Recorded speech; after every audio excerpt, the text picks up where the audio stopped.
Real Virginia is proudly produced by the Virginia Farm Bureau Federation. Since 1926, Farm Bureau has been working to preserve Virginia farms and our rural heritage. Visit our website at vafarmbureau.org.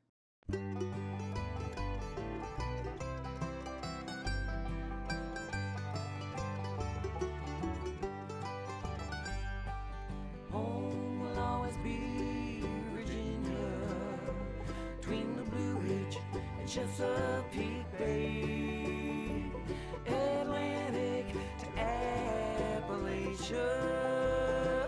home in my heart always. Hello everyone and welcome to Real Virginia, a show about Virginia agriculture and the people who produce all of the wonderful products we enjoy, brought to you by the Virginia Farm Bureau. We find out what it takes to be a blue ribbon winner at the State Fair of Virginia baking competitions. Chef John Maxwell shares his peach pie recipe, and culture affects everything we do, especially how we eat. Find out what impact we are seeing in our food choices from other countries. Welcome back everyone. We're coming to you from Miller Farms in Spotsylvania County. It's a great farm stand that has wonderful produce.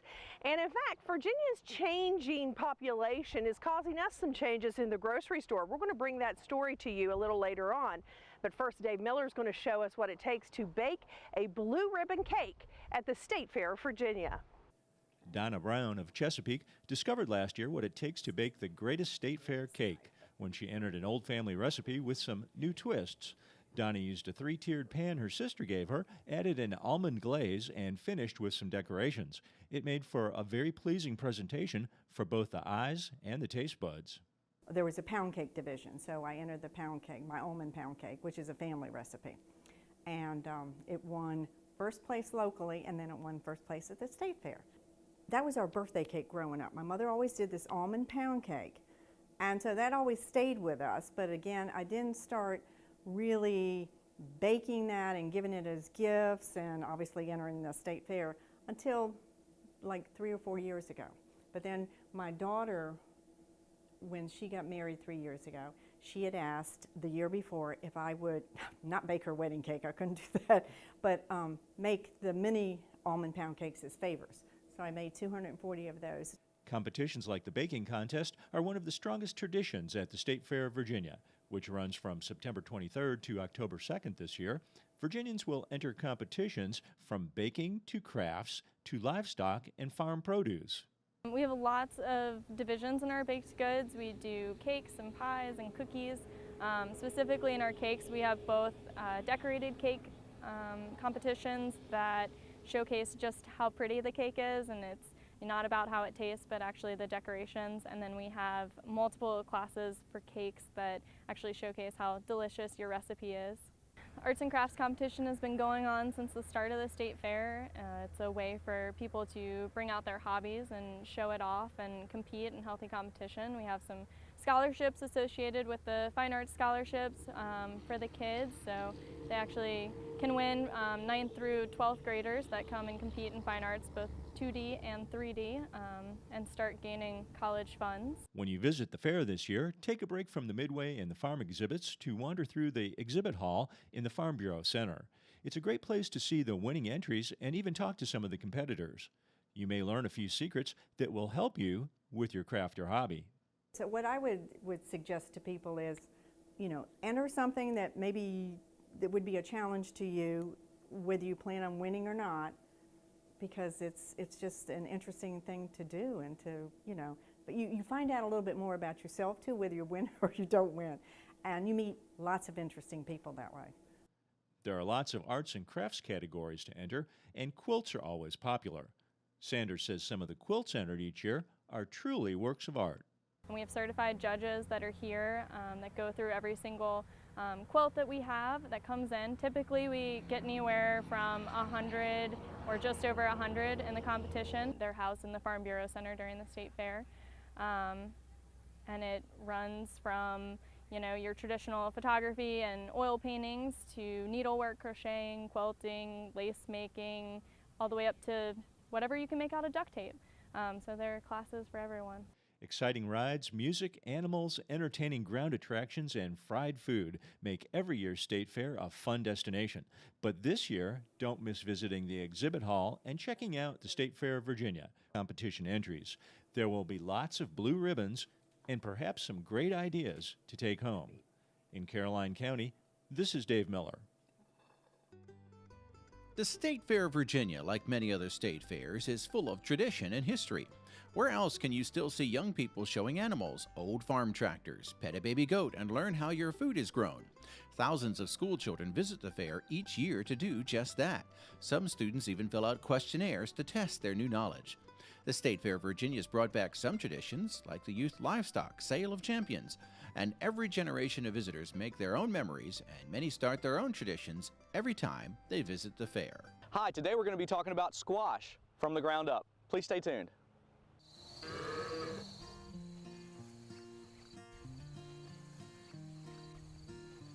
From our farms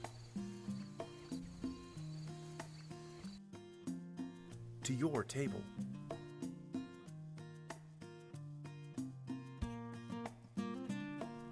Virginia dairy farm families are dedicated to providing your family with nutritious, high-quality milk.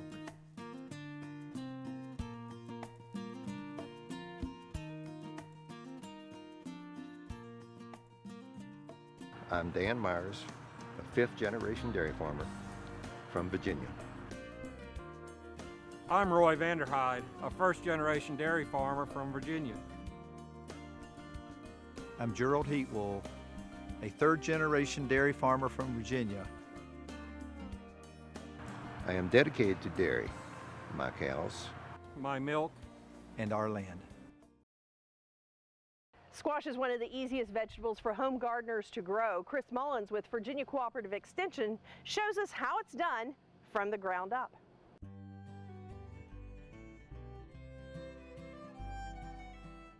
Well, hi, and welcome to Virginia State University's Randolph Farm. Today we're going to be talking about squash. And we're talking about yellow squash, summer squash, and even zucchini. Now you look at this planting here, it looks really nice.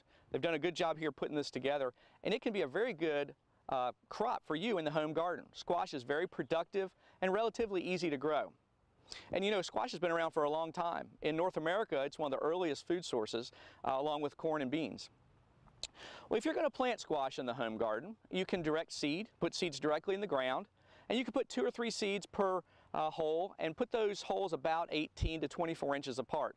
Now, if you're going to plant multiple rows of squash, you want those rows to be 3 to 4 feet apart. And what's going to happen in about 50 days or so, you'll get fruit, and that fruit will keep producing for a large portion of the summer. Now, there are a few problems that happen with squash. There's some insect problems and some disease problems. Beetles, vine borers will get into the crop. But one way you can combat that is to have succession planting. Plant things early and then continue maybe with staggered plantings. So you might not have to necessarily spray, but you could spray for insects, for example. But if you've got multiple plantings, you could just take out some of the plants that are being destroyed by insects.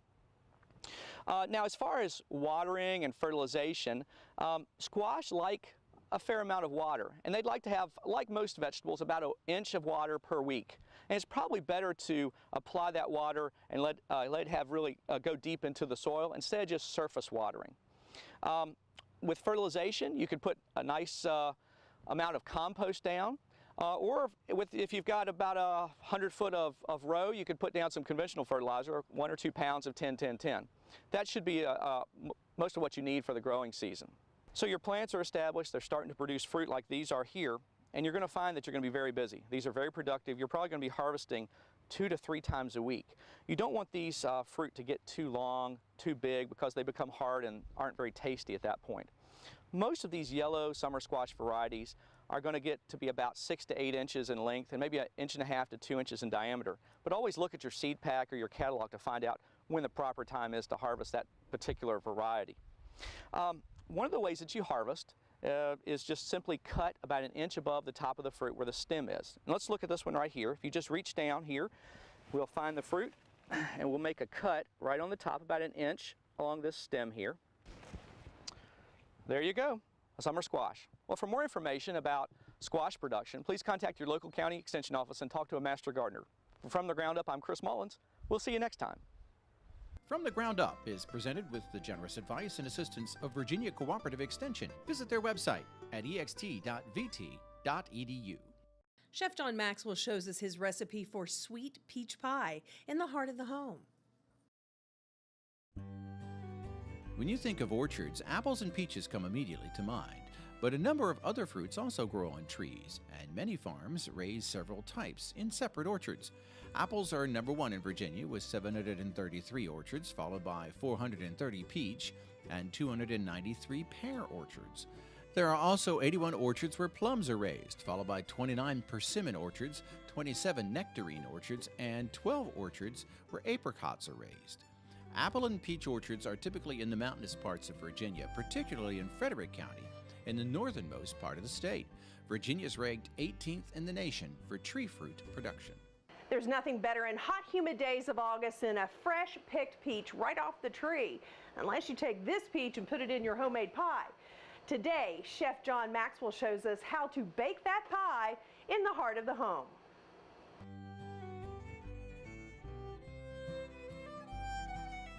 Hi, welcome to Chef Maxwell's Kitchen in the heart of the home at Meadow Event Park in Doswell, Virginia, where every week we get a chance to play with some great Virginia food and produce recipes that you can duplicate in your home.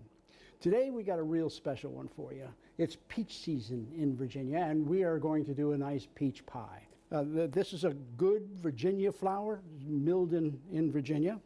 So I've got a little salt and some flour in here. All right, I'm just going to mix that around. You can sift it. It gets it a little easier to distribute the salt. All right. Now I'm going to add some butter. Now, lots of different ways to do this. You can cut it up. You can squeeze it with your fingers and mix it around. I find if I freeze the butter and then run it through here on this grater, all right, then I can get it cut down to the small size I need it without having to work too hard.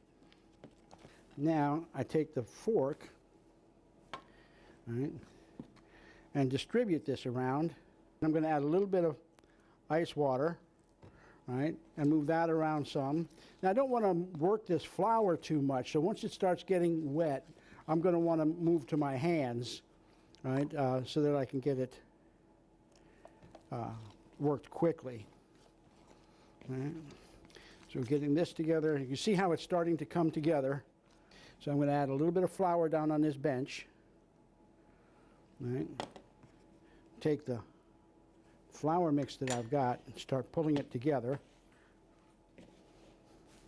And put it down on the bench. All right, so we got it. It's holding together pretty nicely. So I'm going to break it in half.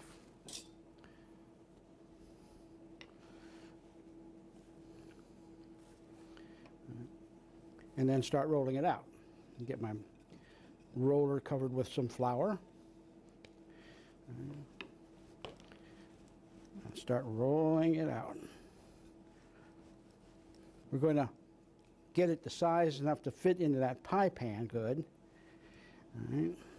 Bring this roller back and then hook the dough over the roller. And I'm going to roll slowly forward, pulling the dough off the counter.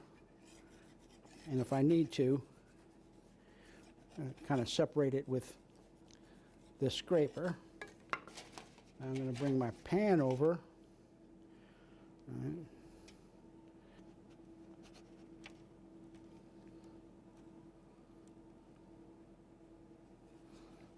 Okay, now we'll push it down into here so that it sits down inside the pie pan. So that's ready now for the peaches. And we've got the peaches here. And I'm going to add some sugar. I like sugar.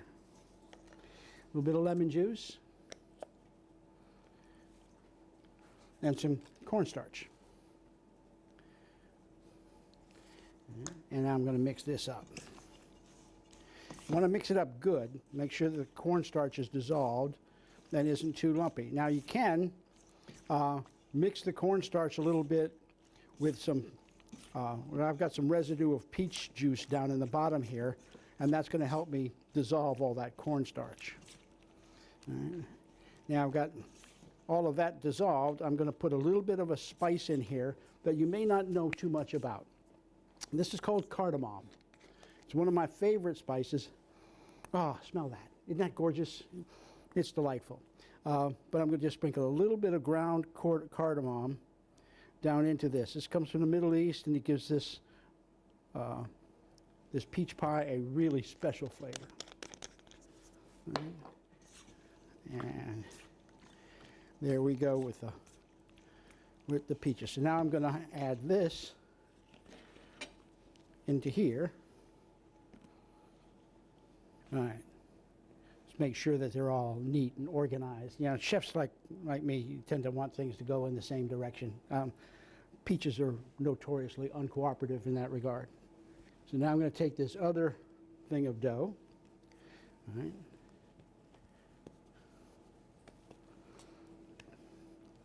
A little more flour.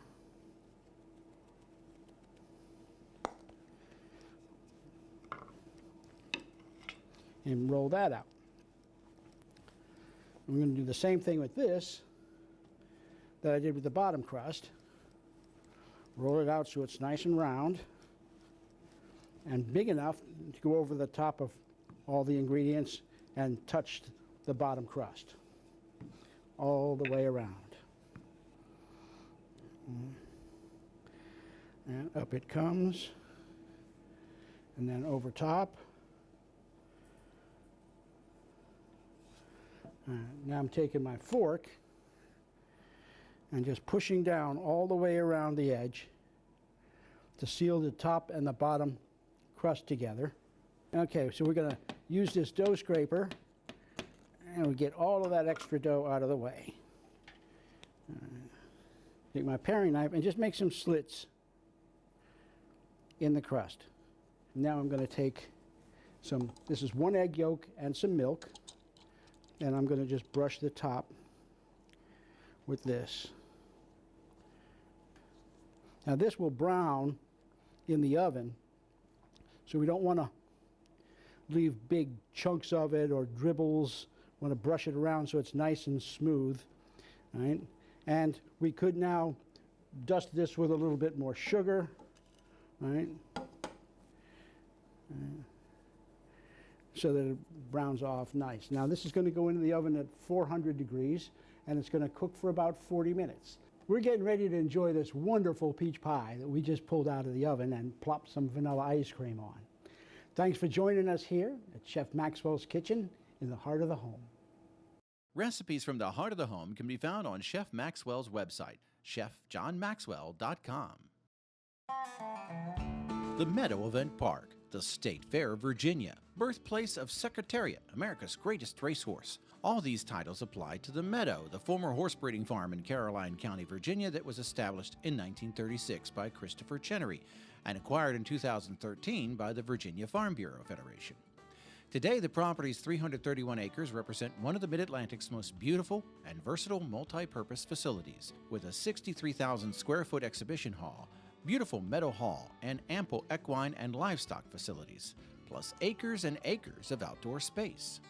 The property hosts 3 signature events: the annual State Fair of Virginia, Illuminate Light Show, and the Virginia Horse Festival. The State Fair of Virginia is known for its family-friendly atmosphere, exciting attractions, and of course, fabulous fair food. The most important focus continues to be youth and adult livestock competitions, and dozens of competitions where other Virginians can win a coveted State Fair blue ribbon. Everything from prize vegetables to baked goods to crafts and photography are featured each year as the best of the best. In 2015, the Sale of Champions Youth Livestock Auction was revived and is bringing thousands of dollars in new youth scholarships to participants. Each fall, young people from all over Virginia earn money for college by showing livestock at the fair. The State Fair of Virginia and other rural events are a great way for the Virginia Farm Bureau to share the importance of agriculture with the non-farming public. and the beautiful grounds reflect the history and tradition of excellence begun when Secretariat was born here. You can learn more about the Meadow Event Park and events and facilities at meadoweventpark.com.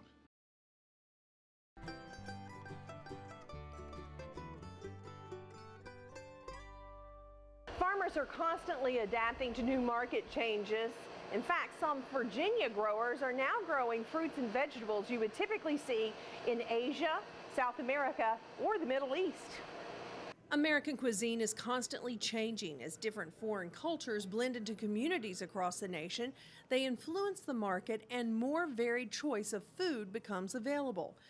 The U.S. Census Bureau reports 1/4 of the nation's population are now immigrants. Since 1965, America has welcomed more than 40 million immigrants, and half are from Hispanic countries. Others come from Asia and the Middle East. Most live in urban areas.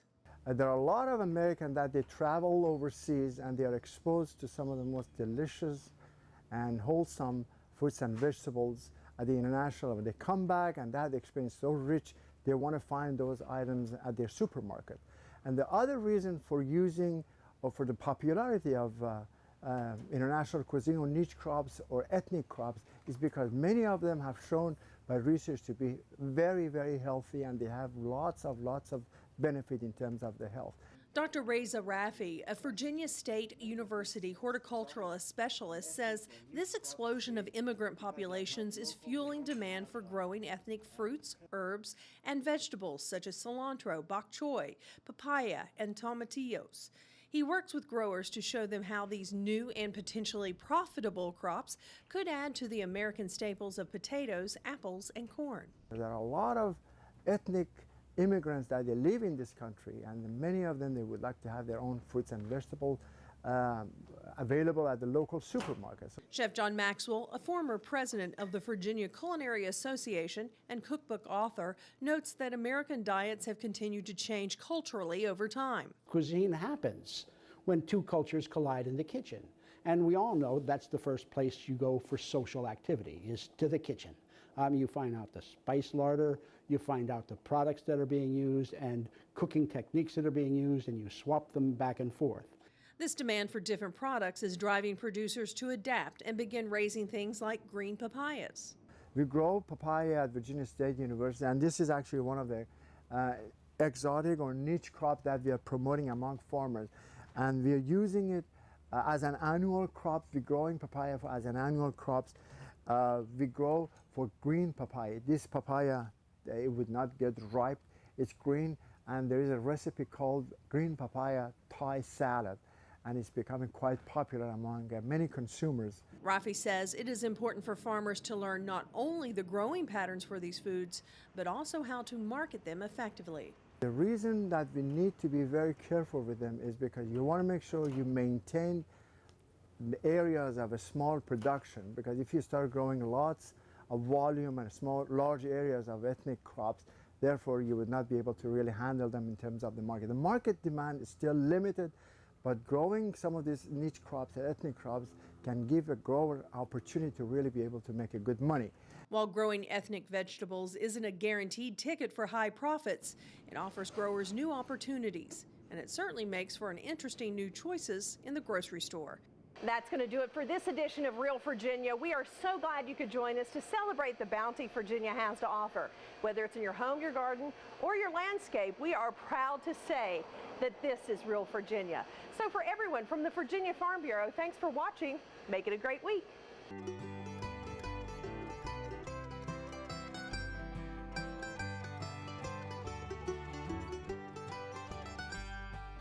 Home will always be Virginia, between the Blue Ridge and Chesapeake Bay.